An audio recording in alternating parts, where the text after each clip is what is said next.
Hello friends, welcome to colour my. Hello friends, welcome to CM சேனலில் பார்க்குற நிறைய subscribers பண்ணிட்டு சேனலில் பாருங்கள். இன்னைக்கு நம்மளுக்கு வரி எதிர்ப்பு மன்னன் அப்படின்னு சொல்லி ஒருத்தருக்கு பேர் வைக்கலாம். ஆமாம், நம்ம வரியை கட்ட முடியல சார்.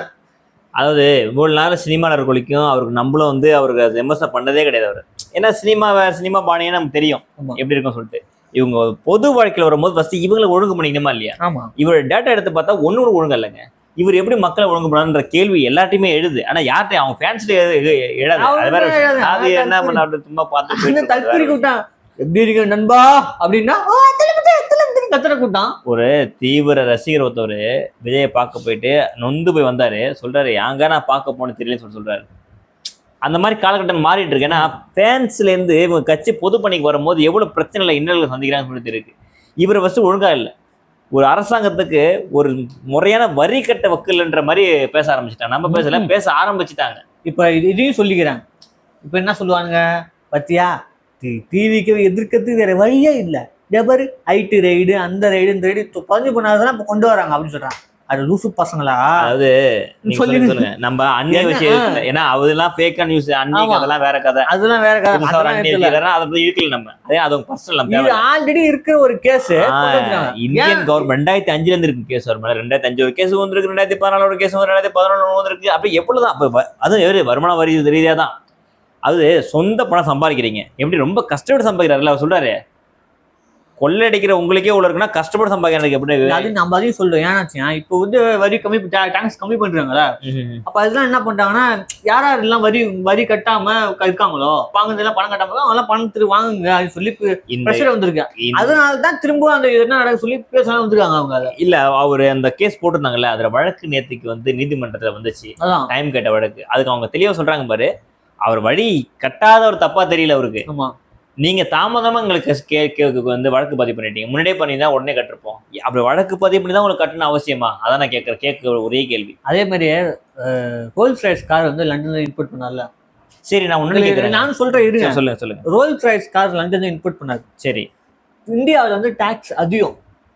எல்லா நாடும் கண்டுபிடிக்கும் கொஞ்சம் டாக்ஸ் கொஞ்சம் அதிகம் தான். ஒண்ணு இல்லைங்க, வெளிநாட்டு உள்ள வாகனம் உள்ள வந்துச்சா டாக்ஸ் அதிகம். இந்திய நாட்டில் உள்ள எதுக்குன்னா, இந்திய நாட்டில் உள்ள வாகனங்களுக்கு உற்பத்தி அதிகரிக்கணும், அதை வாங்கணும் அப்படின்னு சொல்றதுக்கு. அதாவது உள்நாட்டு உற்பத்தியில எப்பவுமே டாக்ஸ் கம்மியாக தான் இருக்கும். நீ வெளிநாட்டு அதுங்க ஒண்ணு இல்லைங்க. இப்போ கூட பாருங்க, 350 cc வரைக்கும் டாக்ஸ் கம்மி, 350 cc மேல டாக்ஸ் அதிகமா போறாங்களா? அந்த மாதிரி தான் இன்னைக்கு வெளிநாட்டு காரை வாங்க நினைக்கிறீங்க. வெளிநாட்டு கார் என்னது? லண்டன்ல இருந்து என்ன கார் வாங்குறாரு அவரு? First Rolls Royce. உலகத்திலே, இந்தியாவிலே, தமிழ்நாட்டிலே அவர் தான் வச்சு ரோல்ஸ் ராய்ஸ் வச்சிருக்காரு அப்படின்னு சொல்லி வாங்குறாரு. சரி, வாங்கினா ஜிஎஸ்டி அதிகம். சரி, அந்த ஜிஎஸ்டி அதிகம். ஏன்னா ஜிஎஸ்டி அதிகம் போட்டு வாங்கிட்டு இங்க டாக்ஸ் கட்டணும். வெளிநாட்டு வாங்கினா இங்க ஓட்டுறதுக்கு டாக்ஸ் கட்டணும்ல, அதை கட்ட மாட்டேன், அதிகமாக சொல்லி கட்ட மாட்டேன்ட்டாரு. அந்த ஃபேக்ட் நான் சொல்றேன் பாருங்களா. இப்ப வெளிநாட்டுலயும் அதுக்கு அதிகமா இருக்குன்னு சொல்லிட்டு கேஸ் போட்டுருக்காரு அவரு. இதுதான் நான் கேட்க வரேன். அதாவது உள்நாட்டுல ஒரு காரை வாங்கிட்டு கேஸ் உங்க மேல பதிவு பண்ண வரல. ஒரு 25 கோடி ரூபா, 30 கோடி ரூபா, 50 கோடியா இருக்கணும். ஒரு கார் அவ்வளவு ரூபாய் வாங்க முடியுது. அதுல 1% டாக்ஸ், 10% டாக்ஸ். அதை எதுக்கு கட்டுறீங்க? நீங்க சொகுசா இருக்கிறதுக்காக கார் வாங்குறீங்க. அந்த சொகுசு வாழ்க்கையை அனுபவிக்கிறதுக்கு நம்ம உள்ள வரும்போது சராசரி மனுஷன் கட்டி வரலாங்க. நீங்க ஒரு ஃபாரின்ல வேலை செய்யணும் வச்சுக்கலாம். ஐயா, நீங்க ஃபாரின்ல வேலை செய்யணும் வச்சுக்கலாம். கோல்டு ஒன்று கொண்டு வரீங்க, ஒரு குறிப்பிட்ட லெவலில் இருந்தா நீங்க கொண்டு வரலாம். அதுக்கு மேல வந்தீங்கன்னா சுங்க அந்த வரியை செலுத்தி தான் நீங்க உள்ள வர முடியும். சராசரி மனுஷனே தான் பல கோடி ரூபா சம்பாதிக்கிறீங்க. இன்னைக்கு ஜனநாயகன் படத்தை 275 கோடி சம்பளமா ஏதோ பார்த்த மாதிரி பேசுறானுங்க. அது வேற விஷயம். மார்க்கெட்டே அது நம்ம பர்சனலா அப்புறம் பேசிக்க. நம்ம 250 சம்பளம், இவ்வளோ கோடியில் சம்பளம் உங்களுக்கு. ஏன் டேக்ஸ் ஒரு கோடியோ 10 கோடியோ கட்டுறவங்களுக்கு என்ன கஷ்டமாக போகுது? 225 கோடி எங்க இருக்கு, 10 கோடி எங்க இருக்கு? இப்போ கூட இந்த கேஸ் நடக்குது. எவ்வளவு திரும்ப நடக்குது? வெறும் 1 கோடி ரூபா நடக்குது. 1 கோடி ரூபா ஒரு காசா? 1 கோடி ரூபா காசு எடுக்கிறதுக்கே உங்களால முடியல. நீங்க எப்படிங்க மக்கள் செய்வீங்க? அப்ப நீங்க பணம் சம்பாதிக்க தான் அரசியலுக்கு வரீங்களா? இதுதான் எங்களுக்கு முக்கிய கேள்வியே. அது என்ன, ஏன் ஒரு அரசியலுக்கு வந்திருக்காருன்னா அவருக்கு தெரியுங்க. நான் சினிமா நடிக்க போறேன், சினிமா நடிச்சு அந்த ரசிகர்லாம் இப்போ ரசிகராக இருப்பாங்க. ரசிகர்லேருந்து மன்றத்தை மாறினாங்க. மன்றத்துலேருந்து இப்போ ஒரு கட்சியாக உருவெடுத்துருக்காங்க. ஏன்னா இப்போ நான் நடித்த படம் எல்லாம் நாடகம் தானே. கட்சி நடத்தணும் அப்படிங்கிறதுக்காக படம் நடிச்சு படைய சேர்த்துட்டு அப்படியே அரசியல ஆசை வந்துருச்சு, பதவி ஆசை வந்துருச்சு. இப்ப வரல, அது சொல்லுங்க. இப்ப வரல அவருக்கு ஆரம்பத்திலே மக்கள் தலைவர் நாளைய திருப்பு மக்கள் இயக்கணும் மாத்தணும் தெரியுமா? அது முன்னாடியே இருந்துச்சு. ஆரம்பத்திலே ஒரு அரசியல் கட்சி ஆரம்பிக்காதான் உள்ள வந்தாரு. ஆனா தெரியாத மாதிரி காத்துக்கிட்டாரு. இதுல என்ன ஒரு விஷயம்னா, உங்க பேக் சைட பார்க்கணும். எத்தனை பேர் காலைல விழணும் எந்திரிக்கின்ற மாதிரி எத்தனை பேர் காலைல விழுந்திருக்காரு, எத்தனை பேர் இந்த ஒரு விஷயம், முக்கிய விஷயம், இந்த இன்ஸ்டாகிராம்ல ஒரு வீடியோ காட்டினீங்களா, ஒரு பழைய வீடியோ ஒன்று வந்து காட்டினீங்களா, என்னது அந்த ஈழத்தமிழர்களுக்கு கையெழுத்திக்கிறாங்க. ஆமா, இன்னைக்கு வந்து ஈழத்தமிழர்களை பத்தி பேசுறாரு, ராஜபக்சேவை எதிர்த்து தமிழ் தேசத்தை பத்தி பேசுறாரு, ராஜபக்சே எதிர்த்து அந்த மக்கள் ஒருத்தன் வந்து கையெழுத்து வாங்க வராரு அப்படின்னு சொல்லி கேக்குறாரு. அன்னைக்கு வந்து இவங்க அப்பா மறுத்துட்டாரு. இன்ட்ரெஸ்டட், இதுக்கெல்லாம் வந்து கேட்க முடியாது. ஐ எம் நாட் இன்ட்ரெஸ்ட் சொல்லி அனுப்பியிருக்காரு. அந்த அது பொய் இல்ல. இந்த வீடியோ ஆதாரம் வந்து உண்மையாலுமே இருக்கு. நீங்களும் வேணா சர்ச் பண்ணி வேணா பாருங்க. எங்களுக்கு ஆனா போடணும் அவசியம் இல்லை, ஏன்னா எங்களுக்கு தெரிஞ்சுதான் நாங்க பேசிட்டு இருக்கோம். அதை அது வந்து அதுக்கான ஆதாரம் இருக்கு. ஒரு குரல் கொடுக்க அப்பனா சரி, சராசரி மனுஷனா இருந்தீங்க, ஒரு சாதாரண நடிகர் சத்யராஜ் எழுதி கொடுத்துருக்காரு, மத்த நடிகர்கள் எல்லாமே எழுதி கொடுத்துருக்காங்க, ஏன் இவரால் எழுதி கொடுக்க முடியல? திராணி இல்ல, நமக்கு எங்க நெகட்டிவிட்டி வந்துருமோ? ஏன்னா ரெண்டும் சுமூகமா பேசணும்ல. ராஜபக்சே தலைவர் வந்து இருந்தாரு, இறந்தாரு அப்படி சொல்லி மக்களை வந்து இழுக்க பாக்குறாரு. தமிழ் தேசத்தை பத்தி பேசுறாரு. தமிழ் தேசத்தை பத்தி பேசுறதுக்கு உனக்கு தகுதியே இல்ல. ஏன்னா நீ தமிழ் தேசத்துக்கும் இல்ல, திராவிடமும் இல்லைங்கிறப்ப நீ யாரு தான்? ஏங்க இவரெல்லாம் தமிழ் தேசியனாலும் தெரியாது, திராவிடம் தெரியும். திராவிடத்துக்கு இன்னொரு திராவிடத்தை அர்த்தம் தெரியுமாங்க? ஐயா அது உண்மையாலுமே என்ன கோவம், 2 திராவிட கட்சி அதுல இருக்கு, 3வது திராவிட கட்சி உருவாது பாத்தீங்களா? திராவிடவே வேணாம்னு சொல்லிட்டு ஒரு பக்கம் ஒரு ஆள் எங்க எடுத்துட்டு இருக்காரு, இந்த பக்கம் திராவிட வேணும்னு சொல்றாங்க. தமிழ்நாட்டை தமிழ்னே திராவிடம் ஆளக்கூடாது அப்படிங்கிறது திராவிட வேணாம்னு சொல்றாங்க. ஆமா, திராவிடம் தமிழ் சொல் கிடையாது எல்லாருக்குமே தெரியும். எங்களுக்கு யார் வேணா தமிழ்நாட்டை தமிழ் தான் ஆளணும். ஆமா, இன்னைக்கு பாருங்க, இவரு மேல நாங்க குற்றவாச்சாட்டை வந்து இவரு தமிழிலே இல்லைன்னு சொல்லிட்டு நாங்க வைக்கலன்னா, அவர் பூர்வீகமா அவங்க அம்மா சொல்லிருக்காங்க நான் ஹைதராபாத் தான் வந்து சொல்லிட்டு, நமக்கு அந்த கான்ட்ரஸ் தேவையில்லை. இந்தியன் கவர்மெண்ட்டுக்கு உங்களால கட்டக்கூடிய டாக்ஸ் ஏன் கட்ட முடியல, அதுக்கு எதிர்த்து கேஸ் போடுறீங்க? ஒரு டாக்ஸ் அதை சொல்லுங்க, டாக்ஸ் கட்டுறதுக்கு உங்களுக்கு என்ன வலிக்குது? இப்ப நீ அப்புறம் கெரியர் உச்சத்தை உதறிட்டு வரனா, உனக்கு என்ன கெரியர் உச்சத்துல இந்த ஒரு 1 கோடி 1 லட்சம் 2 லட்சம் கூட கட்ட வக்கு இல்ல உனக்கு. அது சிம்பிளாங்க, BMW கார் வாங்கினப்ப எங்க அண்ணன் புசி ஆனந்த் கூட கட்டிட்டு போயிருப்பாரு நீ கட்டுறதுக்கு. ஐயா BMW கார் வாங்கினாருங்க, அதுக்கு 2005 ஃபர்ஸ்ட் அதுக்கு ஒரு கேஸ் போட்டாங்க. அது வந்து எப்படியோ பேசி வரி குறைச்சு கொடுங்க கேட்டாங்க. இந்த வரி குறைக்க சொல்லி இவ்வளவு கேஸ் போடுறீங்களா? அங்க வாங்குற டைம்ல வந்து எனக்கு ஒரு 10,000 கம்மியா கொடுங்க சொல்லி கேட்க முடியுமா உங்களால? இதுக்கு அப்படியே இஷ்டத்துக்கு கொடுத்த காசு வாங்கிட்டு வருது. ஏன்னா அந்த காரை வாங்கின காரை இங்க வச்சு கூட்டத்தானே கேட்கறாங்க. அவன் நடிச்ச படத்துக்கே 1000 ரூபாய் வச்சு டிக்கெட் வச்சு வித்த டீம் அது நீ கட்சி ஆரம்பிச்சு உருப்படா போகுது இல்ல? கொஞ்சம் கூட அது தான் நிலையிலே ஒழுங்கா இல்ல. இவங்க எப்படி மக்களுக்கு அட்வைஸ் பண்ண வந்துட்டீங்க? அப்படியே வச்சு நம்ம கூட அதுல பாசிட்டிவ் வீடியோ பேசிட்டு இருந்தோம், நல்லா பேசிட்டே இருப்பான்னு சொல்லிட்டு. ஆனா உள்ள பூந்து பார்த்தா உங்க கதை தெரியுது. டோர் போட்டு நல்லா அழகா மூடி வச்சிருக்காங்க, நல்லா இருக்கு. உள்ள திறந்து பார்த்தா அடுக்கு மொழி வாசனம் பேசுவோம். கடவுளே, நீ ஏன் வந்து அங்க போய் தீட்டு இருக்க? இது சொல்ற மாதிரி வேட்டா இது ரூட்டா அப்படின்னு பேசிட்டு அடுக்குமொழி அது கூட பார்த்தா படிக்கிறா இருக்கு, அது வேற விஷயம்.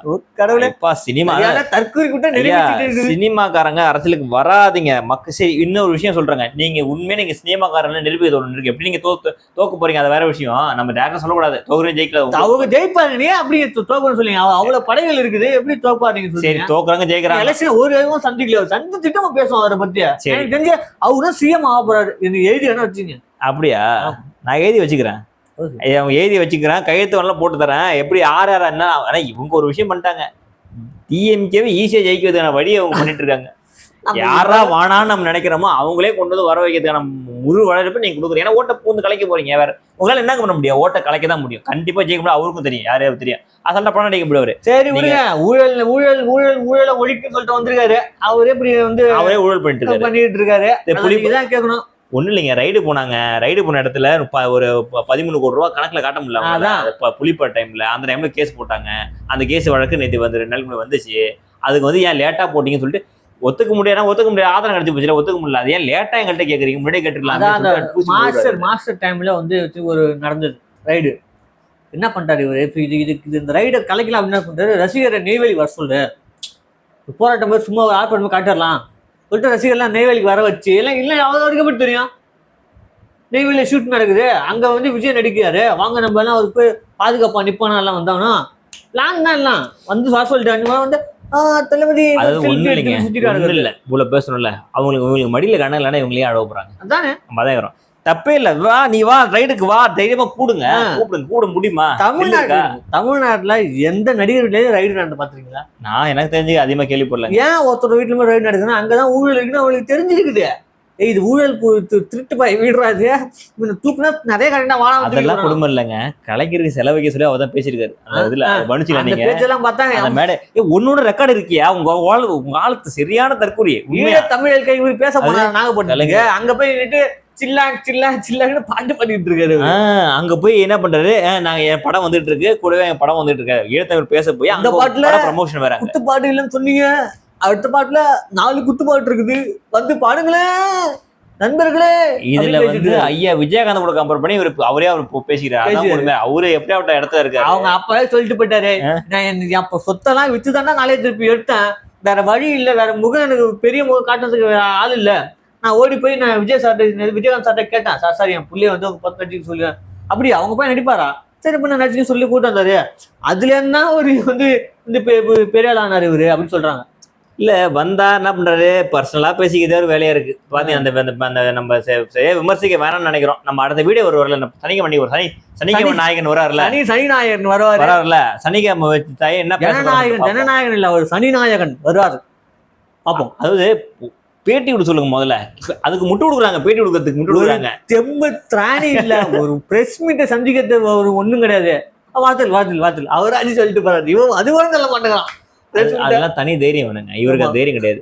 அசல்ட்டா 2026 அப்புறம் படம் நடிக்க போயிடுவாங்க. அவரு முழு அரசியல் என்ன பண்ணோம், நீ படமே நடிக்க கூடாது, உண்மையா நின்று என்ன பண்ணும், அரசியலுக்காக போறோம், மக்களுக்கு பிரச்சனை கொடுக்கணும். எங்க அரசியலுக்கு இறங்கியே பிரச்சனை, இவ்வளவு பிரச்சனை இல்லைன்னா ஒண்ணு பண்ணு, நேரா அண்ணன் கமலஹாசன் போய் கேளு, அண்ணா எனக்கு ஒரு சீட்டு வாங்கி கொடுன்னு கேளு, தருவாங்க, போங்க போய் எம்பியா உட்காந்துங்க. அது போதும், பதவி தானே ஆசைப்படுறீங்க, சீட்டு தான் ஆசைப்படுறீங்க, உட்காந்துங்க போங்க. மக்கள் செய்யணும்னு எண்ணம் இல்லை அவங்களுக்குலாம், அது ஒண்ணு உண்மை.